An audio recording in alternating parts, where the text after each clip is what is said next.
So over the weekend, I went on Twitter and I asked everyone, if I can only see one movie this weekend, which one should we review? The new Charlie's Angels or Ford versus Ferrari? And then the MTA decided to shut down for the weekend the one train that takes us into the city to see movies. So, hey, we're talking about Star Wars, everybody! Yeah! Yay! Let's be real, more people actually want me to talk about Star Wars. They just didn't know that was an option. So, yeah, we got Disney Plus, and I gotta admit, I'm actually really pleased with Disney Plus. Yes, they have cut off portions of each episode of The Simpsons, but aside from that, I've actually been enjoying all the stuff we've had access to on there. And the main thing that I've really been enjoying, didn't think this was going to be the case, but The Mandalorian. And the reason why I say I didn't really think that was going to be the case is because I've just never been the biggest Star Wars guy. I always liked Star Wars, but I never really dove into it. I never got into any of the expanded universe stuff. I read some of the new Marvel comics that came out just because I had to review them for the show, but yeah, they're just not really my thing. I fell off of most of them. I do enjoy the new movies that they're putting out, but yeah, still, it's just like, yeah, I enjoy them. Yay, that's nice. Hurrah. That's still really it for me. I never really dove into anything. I'm the same way. Yeah, but now that the expanded universe is gone, Disney is finding ways to put what would have normally been the expanded universe into actual continuity, because I was looking at this and I was thinking, this sounds exactly like what people always used to talk about with the expanded universe stuff, and I saw someone on Twitter, I'm not taking credit for this one, but I saw someone on Twitter say this, and it kind of matched up with what with a lot of stuff I've been seeing, which is so many people have been pointing at the new Disney Star Wars stuff and saying, well, that's not really Star Wars, when it actually really is Star Wars.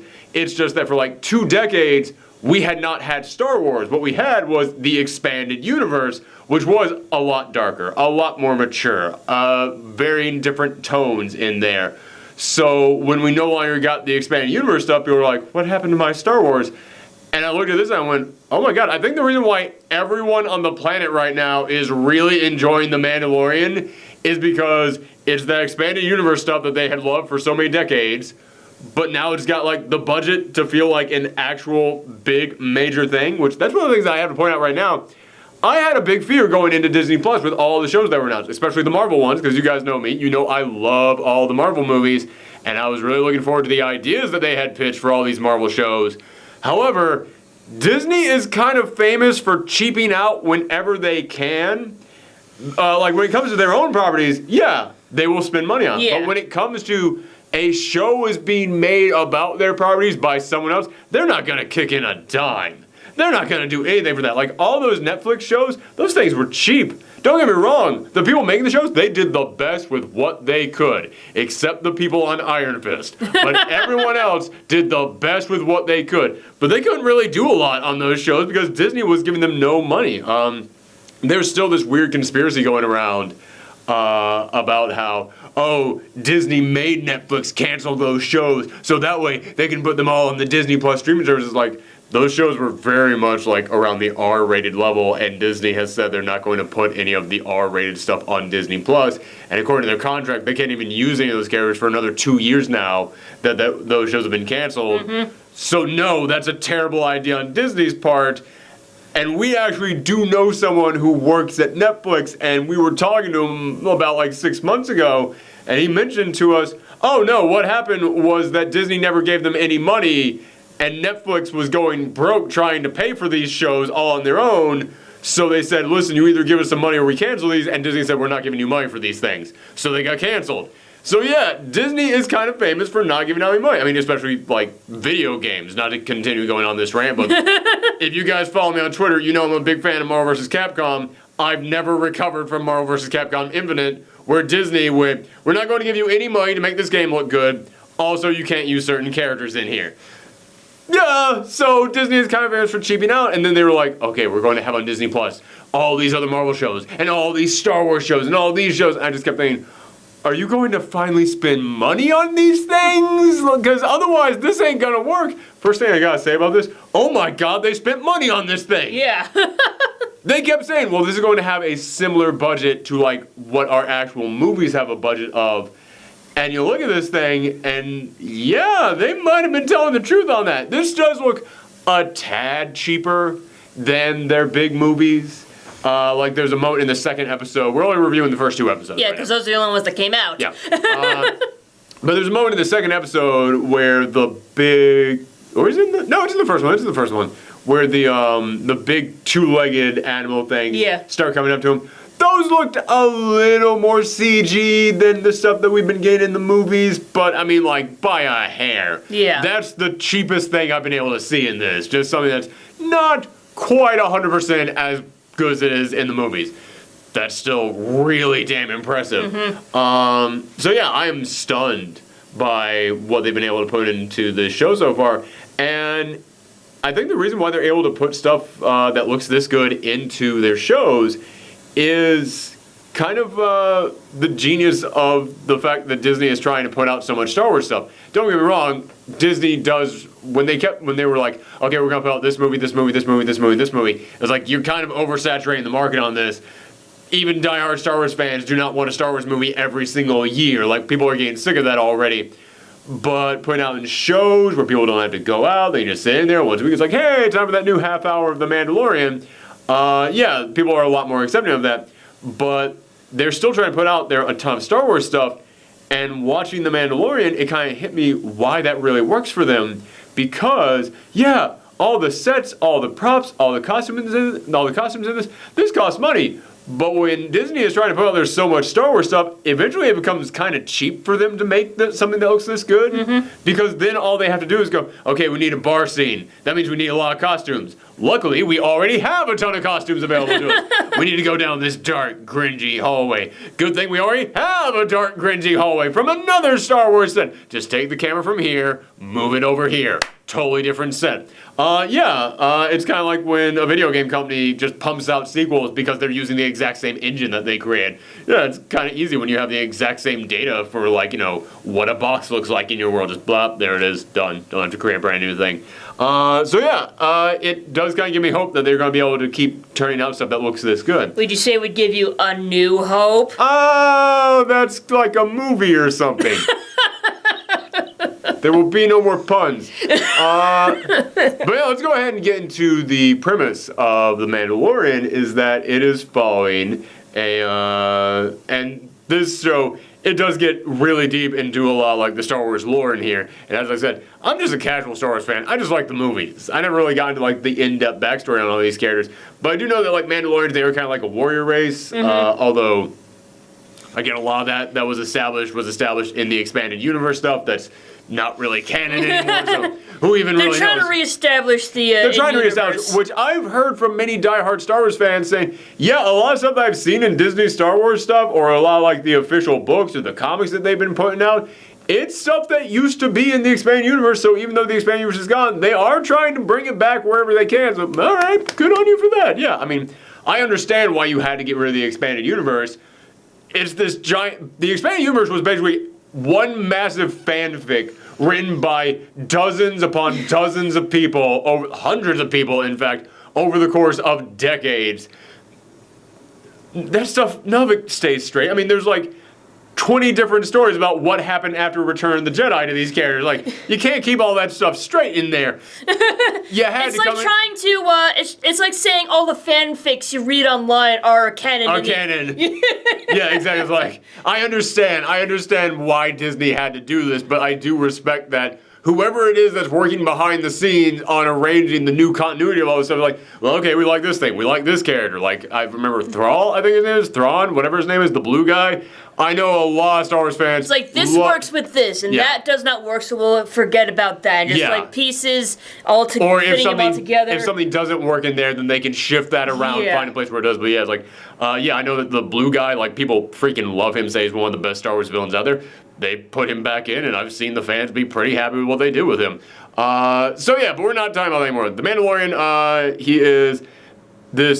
he's the man with no name is what he basically is. This really is a Western, which is another thing that I have to compliment this on. I know that a lot of people, they complain about the new Star Wars films going, oh, it just feels like the same also that we begin. When do we get, like, you know, a Star Wars thing that's like this, or a Star Wars thing that's like that? And it's like, we've never got a Star Wars thing like that, except in the expanded universe. I understand why with the movies, the big, like, 3 parts of the trilogy, I understand why they're coming in here and going, well, yeah, it's part of that giant sequence of films. We have to make them like that giant sequence of films. But over here on Disney Plus with this show, now we can get into the variety. Now we can do some different stuff with that. And yeah, this is a Western. And when The Mandalorian pops in there in the first place, if this was made like 30 years ago, this would be Clint Eastwood playing that character. 100%. And that opening is so good because immediately it establishes the tone, it establishes what the Mandalorian is like, what his character is going to be like. And I know that he actually does have a character's name, but I mean, everybody just calls him the Mandalorian. The show is called The Mandalorian. I'm terrible with names. I'm just going to call him the Mandalorian. But yeah, it immediately establishes like the tone of this show, the atmosphere of it. It establishes what kind of a character the Mandalorian is. And I gotta say, I'm glad that as the show goes on, he's not just that 100% silent badass.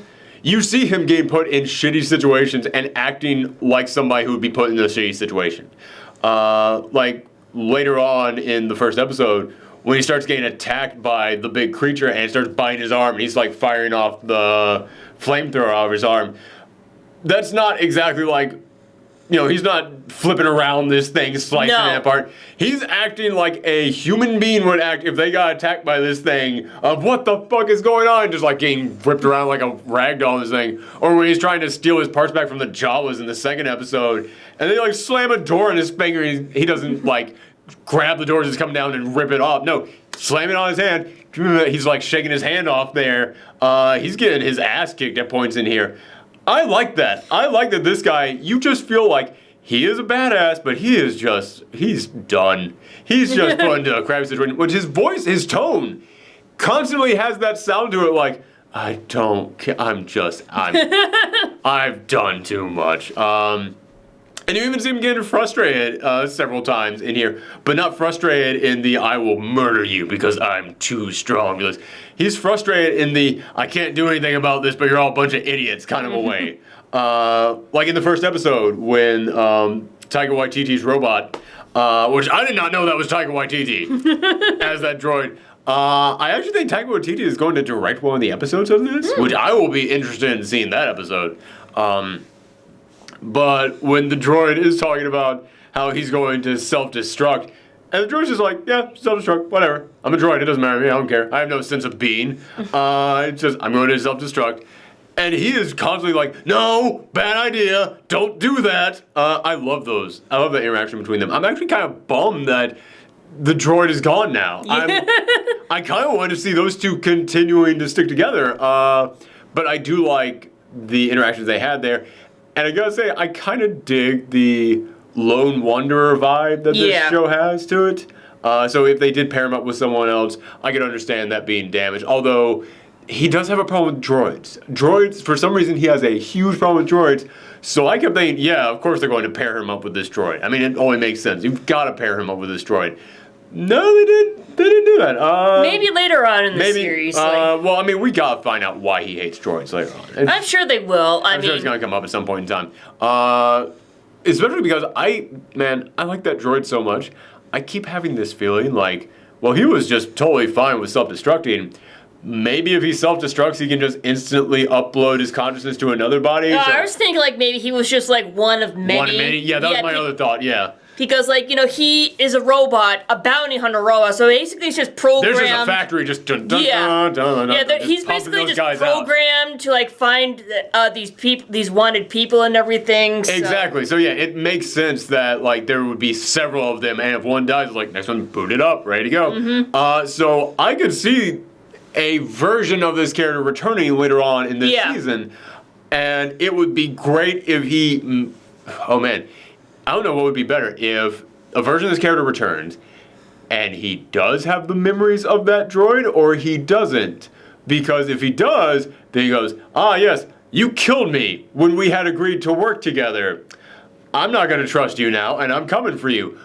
Or maybe he doesn't have those memories. He, like, you know, any of the memories that happen on the mission, he doesn't have any of that stuff. So he reappears, and now the Mandalorian's just thinking, oh, this guy's coming for revenge, but this guy doesn't know, but the droid doesn't know him at all. So the Mandalorian has to, like, tiptoe around the subject of the fact that he murdered him for fear of possibly setting off any alarms inside of him.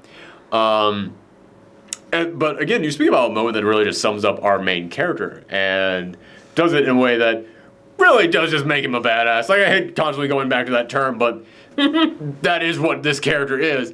There in that moment there at the end where they find their bounty and the droid says that, well, we were told to kill it, so he's going to kill it, and then you just hear the blaster go off, and then the droid falls down, and the Mandalorian's just holding the blaster right up to his head. Yeah, just how incredibly matter-of-fact that was. How just the Mandalorian went, I'm not killing this thing, which we will get to what that thing is in a second. Although you've seen the show, you all know what that thing is. In fact, if you've been on Twitter, you know what that thing is. I saw this thing long before I saw the episode. So when he just instantly decides in that moment, I'm going completely against the mission here because I'm not going to do this thing that they want me to do, and then just blam, takes him out. It does show that this is a man on a mission, but he still has a code. And I've always said, when it comes to making a show or a movie about a scumbag, which this is a bounty hunter in a world full of, God, what was the term that they used in the first one when they were talking about the cantina? Hive of scum and villainy, yeah. This is a bounty hunter in a hive of scum and villainy. He's kind of a scumbag. But if you give him a code, if you give these characters some kind of a code, that thing is like, nope, don't hurt women, don't hurt children, like something like that, something basic like that, it makes it so much easier for the audience to root for them. And in that moment, wow, we instantly get so much respect for this character. We are now immediately on his side because he wasn't going to kill that baby Yoda. You spoiled it. Well, again, we're all here. We've all seen this. If you're watching this by now, or you know what's going on in this thing, which that's something we got to talk about that right now. I am so intrigued to see what they're gonna do with this baby Yoda. Because let's go ahead and point this out. This thing is set after Return of the Jedi. This thing is set which that's something that I love about the saying at the beginning of this thing. When he walks in that room and you see the stormtroopers in that room, I think that it sets up so much for this world. Well, not sets up, but it really gives depth and realism to this world because, hey man, God, what were they called? I'm blanking all of a sudden now. But the Empire. The Empire has fallen. It's gone. It's done. That doesn't mean that all the stormtroopers just went, oh man, I just realized I was following around the wrong guy. Were we following the village this whole time? No, a lot of stormtroopers signed up because they were assholes and because they wanted to be assholes, because they were bad people.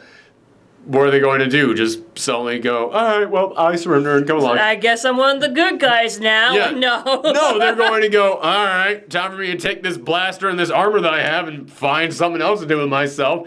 And yeah, you can tell in that moment that Werner Herzog's character, which how weird is it that Werner Herzog is in a Star Wars show?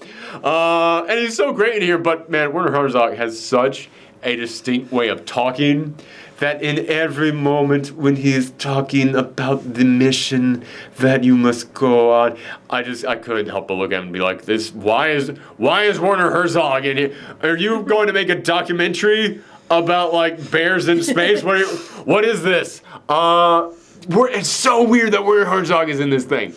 It's so weird that many people are in this thing. We will get to some of the other people in here in just a moment. But yeah, I love that when they come in and you just see the stormtroopers in there, you can tell what kind of a figure Werner Herzog is because he turned to the guys who were basically the space Nazis in here, and even though space Nazi Germany just collapsed, he's like, I don't care, come along, join me, join my side. Yes, you're willing to do evil shit. Yeah, sign up on my team. Just because the Empire has fallen doesn't mean there's no more evil. Yeah. Which I'm glad that they're making some things that happen in between Return of the Jedi and Force Awakens, because I keep saying this. For the love of God, you need to explain what the First Order is. You need to explain why there is an Empire after the Empire. I need some kind of an explanation about why that happened, and I am hoping that we get something that eventually connects the dots on this. But that's neither here nor there. What the hell was I even talking about? Oh yeah, so this is set after Return of the Jedi. So like, Yoda's dead. we've never really seen any other members of Yoda's race. In fact, I had to look this up because I kept thinking to myself, okay, when we talk about this in the review, we can't just keep calling him Baby Yoda. We gotta like figure out what his race name is so that we can call it Baby whatever. I looked it up. Apparently, Yoda's race has only been named once, and that name was like disqualified. Like they came in, and I don't mean Disney. I mean like Lucas came in and said, no, that's not the name of his race. Yoda's race has always been kept a secret. They've never really talked about what Yoda's race is.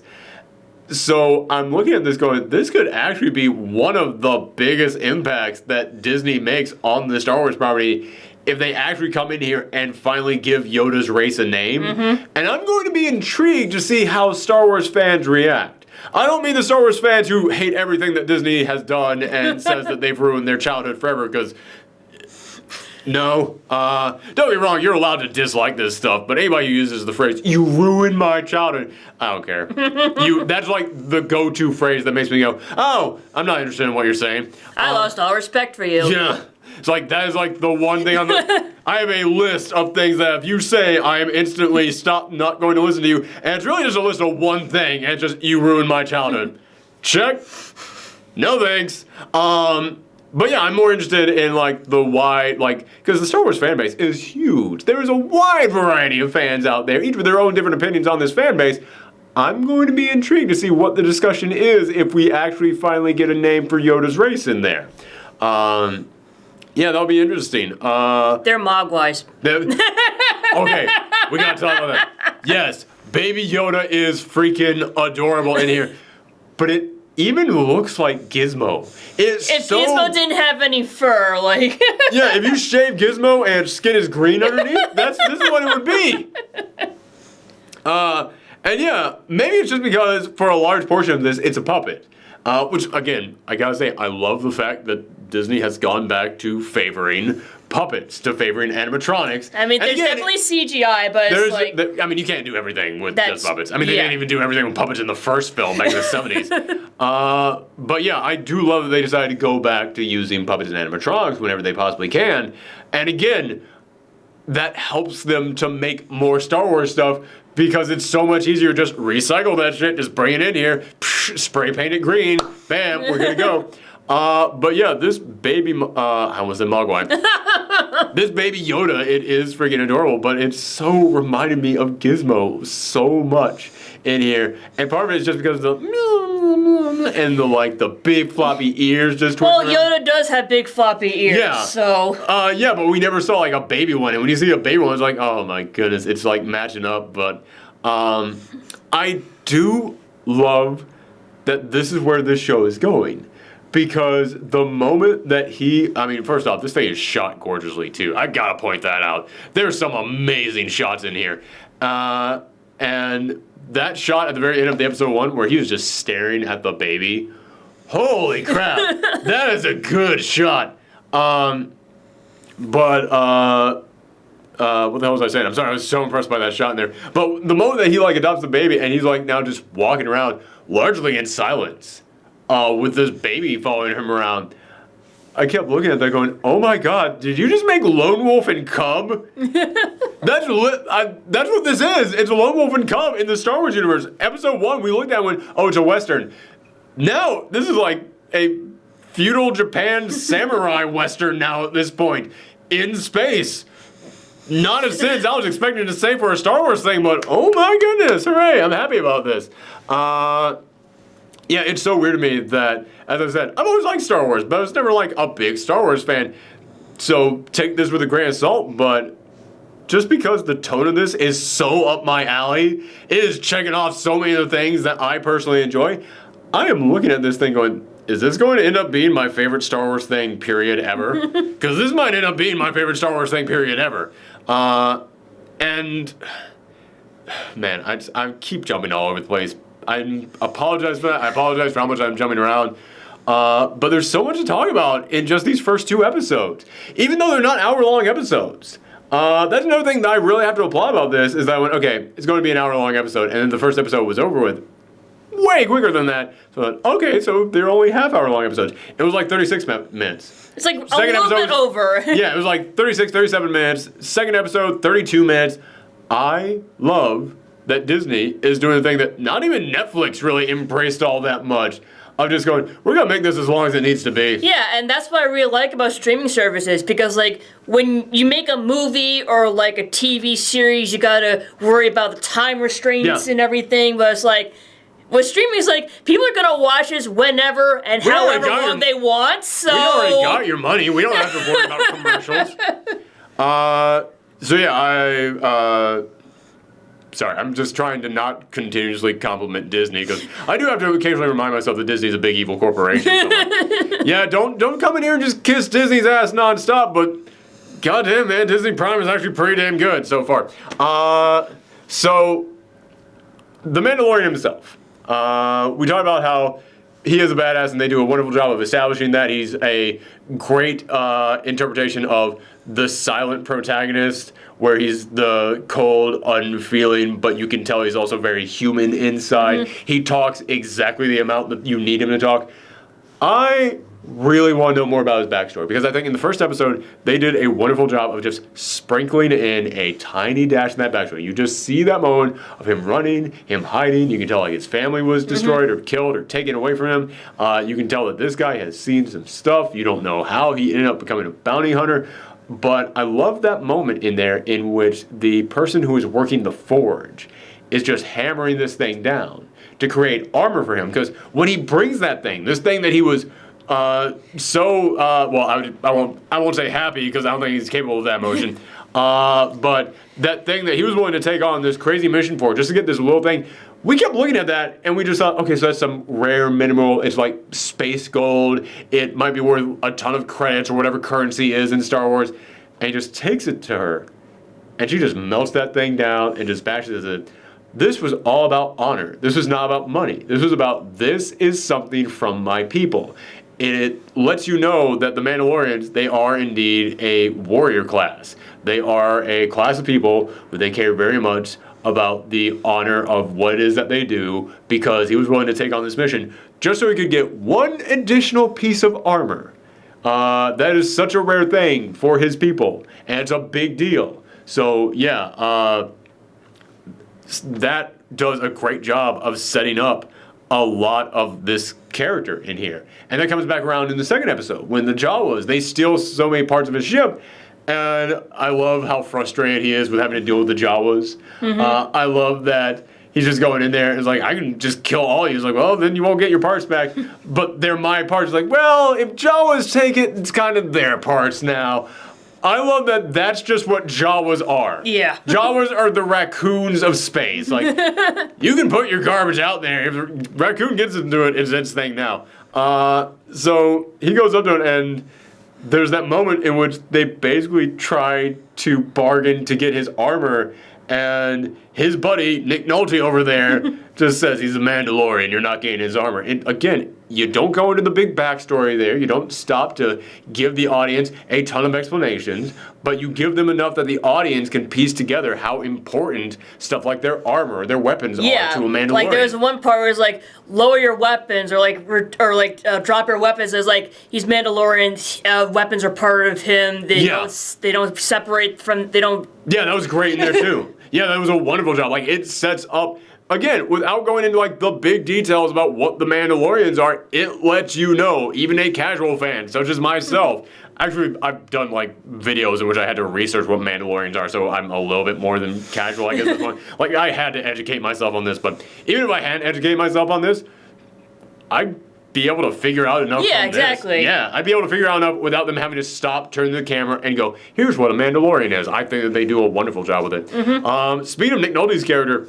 one of the things that a lot of people always loved about Star Wars, and one of the things I always had to respect about the Star Wars universe, was that every single character always had that tone to them, that they have a big backstory, that they've got their own thing going on.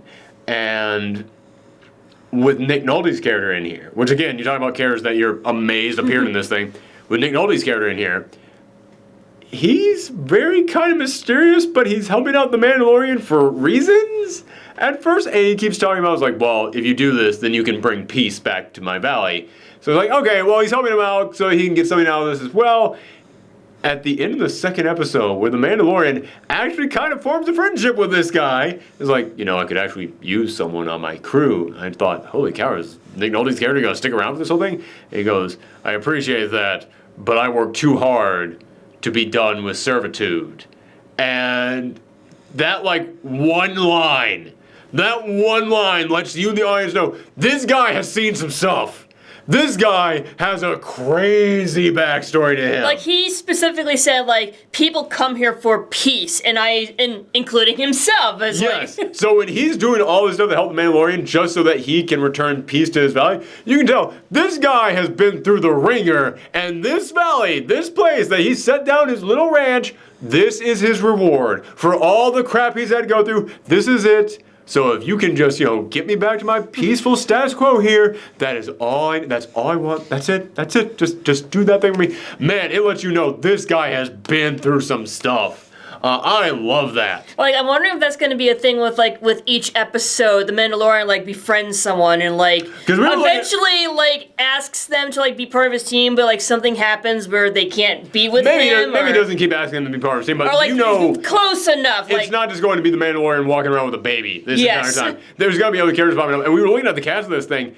Gina Carano is listed on here, and at first we were like, was she the blacksmith? Because Gina Carano is big. Gina Carano is buff. So if you need a big buff lady to be the big buff lady blacksmith in there, it's probably Gina Carano. Also, Mandalorians also always keep their helmets on, so you didn't... So we have no idea if it was her or not, and I don't know what Gina Carano's voice sounds like. I've heard her act and stuff. I've seen her in movies, but she doesn't have, she doesn't have the Werner Herzog voice, where I could have watched that scene blindfolded and went, that is either Werner Herzog or someone doing an amazing impersonation. So yeah, that could have been her, that could have not been her. But we were looking up on Wikipedia who she played, and it lists her almost as being a separate bounty hunter or something, so...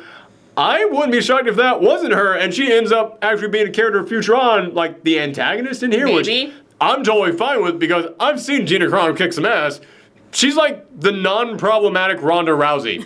I'm not going to go into more details about that, but yeah, I would actually be very intrigued to see what she ends up doing in this show later on. And as we said, it really feels weird that Taika Waititi would be in here for one episode and then gone, especially when he's directing an episode later on. I have a feeling that droid's going to return. Also, Werner Herzog is going to be strange. They should have had my dead baby Yoda here by now. Mm-hmm. Where'd he go? Something's going to go down with that. That not Carl Urban. I keep calling him Carl Urban. Carl Weathers. Thank you. You keep knowing that that Apollo Creed is going to... he's played other characters. That he's going to be well, I sent him on this mission. He hasn't returned yet. And then the guy who hired him for this big mission is going to go to Carl Weathers and say, so I'm going to put out a new bounty. And it's going to be a big one. It's going to be on your old pal over there. And then Carl Weathers is going to have his whole thing of, do I go with the money? Do I go with my friend? I'm going with the money. We're going to see what happens with that. Also, someone else is looking for Baby Yoda. Yeah. Someone else is looking for Baby Yoda. And this is something that I want to talk about with Baby Yoda is that, we kept talking about, are they going to name his race? After Return of the Jedi, we really get this feeling from Force Awakens when Han Solo comes in there and he's like, the Force, all that stuff, it's all true, it all actually happened. We get this sense that something happened in between Return of the Jedi and Force Awakens, something that had to do with the brand new group of baddies with Snoke rising up, that they basically tried to downplay what the Jedis were, trying to erase all that, which, in all fairness, at the beginning of A New Hope, at the beginning of Episode 4, everybody had already forgotten what the Jedis were. Luke did not know what the Force was. Mm-hmm. A day before he used it to blow up the Death Star. We at the start, over the course of Episode 3 and Episode 4, the Empire launched a whole campaign to try and make people forget what the Jedis were. But now you got this Baby Yoda, a race of beings that are just naturally attuned to the Force, to the point where a baby is lifting up this giant rhino, which I love the monster. I love the monster designs in this show so far. So he's basically walking around with a giant bomb. So what's going to happen with that? Also, it has me very intrigued to know, I can't imagine them killing the Baby Yoda. No. And it has me wondering, okay, so what ended up becoming of that thing? Because it's about 30, 40 years in between Return of the Jedi and Force Awakens. If this thing, I mean, they age way more slowly. I mean, this thing is 50 years old, and it's the equivalent of like 1.5 for us. Something like that. Does that mean that there's now the equivalent of like a 3 or 4-year-old little Yoda walking around out there, learning to use the Force again? That would actually be kind of an intriguing thing to look into. I don't think we are going to return to that because there's so much to explore in the Star Wars universe. You can really only hit some of these characters for like one story, and that's it. Plus, some of these stories, it's better left up to your imagination. But we're talking about how this show ends when we're like 7 episodes away from that. So we have no idea what's going to happen. Yeah. For all we know, Baby Yoda does end up dying, which I will be stunned if they do that. By the way, I know someone out there is going to say, yes, I know that Baby Yoda is cute, but it's cute solely so that they can sell toys. Yeah, it's Star Wars. So what? That's literally what Star Wars is. We make a thing that's like, and I'm not talking about Disney either. That is what Star Wars always was. Like merchandising. The reason why merchandising. The reason why Star Wars stuck around for so long is because they knew they can keep making toys about this thing, and they just kept pumping those babies out. That carried Star Wars and made it, I'd say, the vast majority of its fortune long before Disney even entered the picture. So, yeah, man, that's just what Star Wars is. I mean, you think that... I was about to go, okay, did you think that this character was made to look this way just because it was cool? And I went, oh my god, I don't know which character to pick because there's so many I could go with right now. I was going to go with the Ewoks, but then I was like, well, yeah, but then there's all this stuff from episode 1, 2, and 3 that were also kind of done like that. And I mean, heck, you could maybe even go with Chewbacca all the way back to the beginning, but I don't know, yeah. Star Wars has always been about merchandising its characters, so I don't care. If you make a good piece of merchandise, kudos.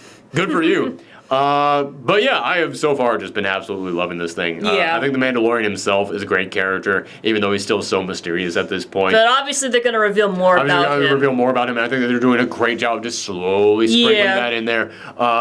Throwing the Baby Yoda in there was a huge X factor, and now puts a whole new side of this. And I love, can we just point out, this thing sets up a badass Western in the first episode. They then include a cute, adorable baby that's eating a frog, which was a great scene in there. And yet, I'm not looking at that like, oh, you added like the cute little sidekick in here and it's ruined. No, that made it even better because now it's Lone Wolf and Cub all of a sudden. And we've got so many other characters in here that I can't wait to see return. Can't wait to see what ends up happening with them. I think they're doing a wonderful job of just slightly revealing bits and pieces of the Star Wars universe to just, give us a little bit more information in there. I've been blown away by this. This was a brilliant thing for them to start the Disney Plus streaming service off with, because this wasn't enough to make me go, yeah, this is worth $6.99 a month. Yeah, absolutely. And if the Marvel shows are going to be of a similar quality, holy crap, I can't wait for all that stuff. But thank you guys very much. Let us know what you thought about The Mandalorian in the comments down below. When this show ends up wrapping up, we will come in here and do a complete season 1 look back. So make sure that you stay tuned for that. And next week, if the trains are actually working, we will actually go and review movies again. Remember when we did that? If not, then maybe we'll just review Lady and the Tramp. Yeah, there's that too. That was trending on Twitter this morning. It was like, but this service launched like a week ago. Why are people talking about this now? Is there a controversy? Did the Tramp do something? Oh no. So yeah, we'll at least have something next week. Bye everybody. Bye.